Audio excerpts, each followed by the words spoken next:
tratando?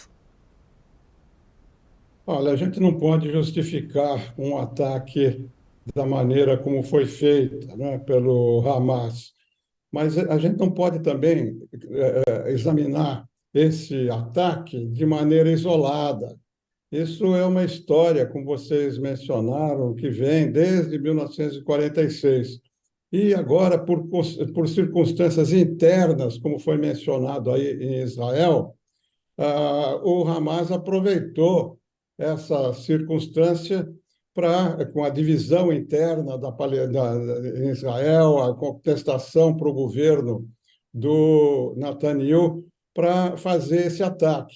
Agora, e Israel era previsível que fizesse uma resposta, como está sendo dada através desses bombardeios, e agora com essa ideia de cerco, de suspender toda a água, a eletricidade e tal para essa região que tem 2 milhões de habitantes. Então, eu concordo que a situação é muito complicada, muito difícil, pelas circunstâncias internas na Palestina, como foi dito agora sobre a questão do Abbas, que está desacreditado, e a grande complicação que pode acontecer aí é a entrada do Hezbollah e, indiretamente, segundo a versão, né, a narrativa ocidental, do Irã nessa crise. Esse que é o grande risco, porque poderia haver algum ataque de alguma maneira ao Irã e aí a situação sairia fora de controle.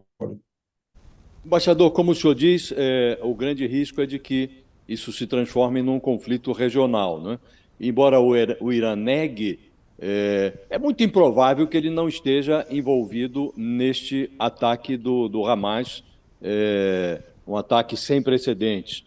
O que ocorreria, a seu juízo, como esse conflito se projetaria em termos mundiais se o Hezbollah se envolvesse também no conflito e se o Irã tivesse uma participação mais explícita nesse conflito? O que é que isso geraria em termos de consequências para o mundo?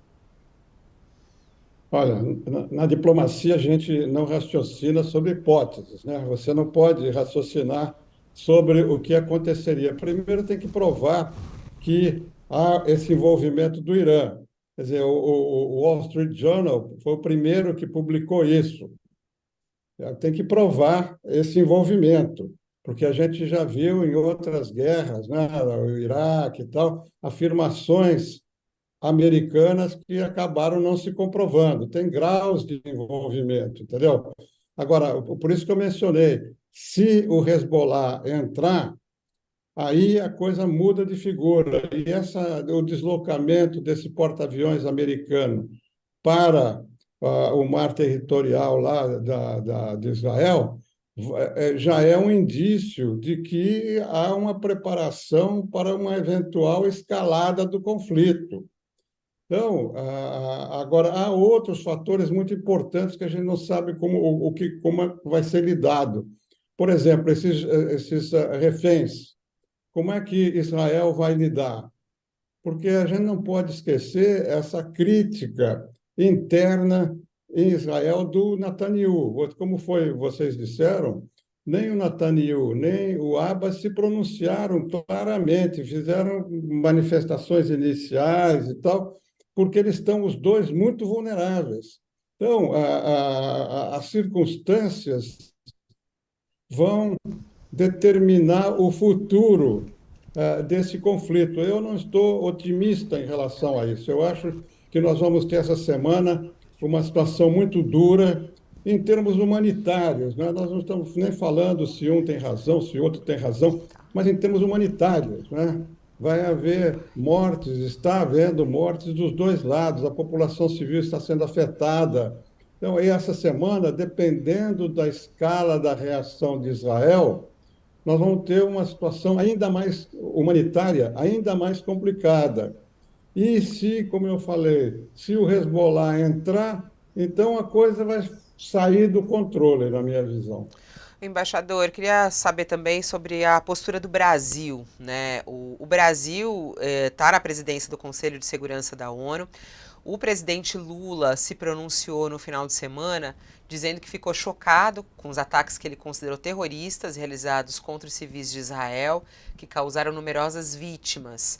E aí ele prestou, claro, a solidariedade, as condolências aos familiares e reafirmou o repúdio ao terrorismo em qualquer de suas formas. O Brasil não poupará esforços para evitar a escalada do conflito, inclusive no exercício da presidência do Conselho de Segurança da ONU. Conclamo a comunidade internacional a trabalhar para que se retomem imediatamente negociações que conduzam a uma solução ao conflito que garanta a existência de um Estado palestino economicamente viável, convivendo pacificamente com Israel dentro de fronteiras seguras para ambos os lados. Queria saber o que o senhor acha desse pronunciamento de Lula. Ele está adequado diante desse conflito ou não? Deveria ser mais duro, de repente, com o Hamas? E mais, qual será o papel do Brasil nesse Conselho de Segurança da ONU? O que é possível o Brasil fazer? Olha, eu prefiro ler a nota do Itamaraty a respeito do que está acontecendo lá. Os governos se pronunciam através dos seus ministérios do exterior em notas, né, formais. Esses pronunciamentos presidenciais sempre têm alguma tonalidade aqui e ali que não correspondem exatamente à posição do governo. A nota do Itamaraty é muito clara e está, em grande parte, refletida nessa nota do presidente. Quer dizer, a condenação aos ataques ela tem que ser feita, porque não é justificável a escala em que foi feita. A posição do governo brasileiro foi repetida nessa nota. Nós defendemos a negociação e a solução dos dois estados. Então, hoje, a posição do Brasil é a posição tradicional. Você imagine o que estaria o governo anterior ainda estivesse, porque o apoio, o alinhamento automático de Israel era a política oficial do governo, e você poderia trazer essa situação aqui para dentro, né? Porque nós temos uma comunidade, né, árabe muito grande aqui, uma comunidade judaica muito grande, então nós temos que ter uma posição equilibrada, e a nota do Itamaraty vai nesse sentido, é a posição tradicional do Brasil. Como presidente do Conselho de Segurança, o Brasil pouco pode fazer. Vocês viram ontem que houve uma reunião do Conselho de Segurança, a portas fechadas, e que o que saiu, filtrou dessa reunião é um impasse. Dificilmente vai haver uma solução negociada para terminar esse conflito. Dificilmente, na minha opinião. E a possibilidade de uma negociação entre os dois lados, né? O Hamas não vai negociar, porque o Hamas é uma milícia, né, armada fora do governo da Palestina. Isso é importante ressaltar. Uma coisa é o governo da Palestina, da autoridade palestina, e outra coisa é esse grupo armado, radical, religioso, né, muito radical, muito. Porque esse componente religioso também está aí, né? Nós não estamos discutindo isso, mas há um componente religioso também muito forte. Basta ler a nota, né, que o Hamas expediu.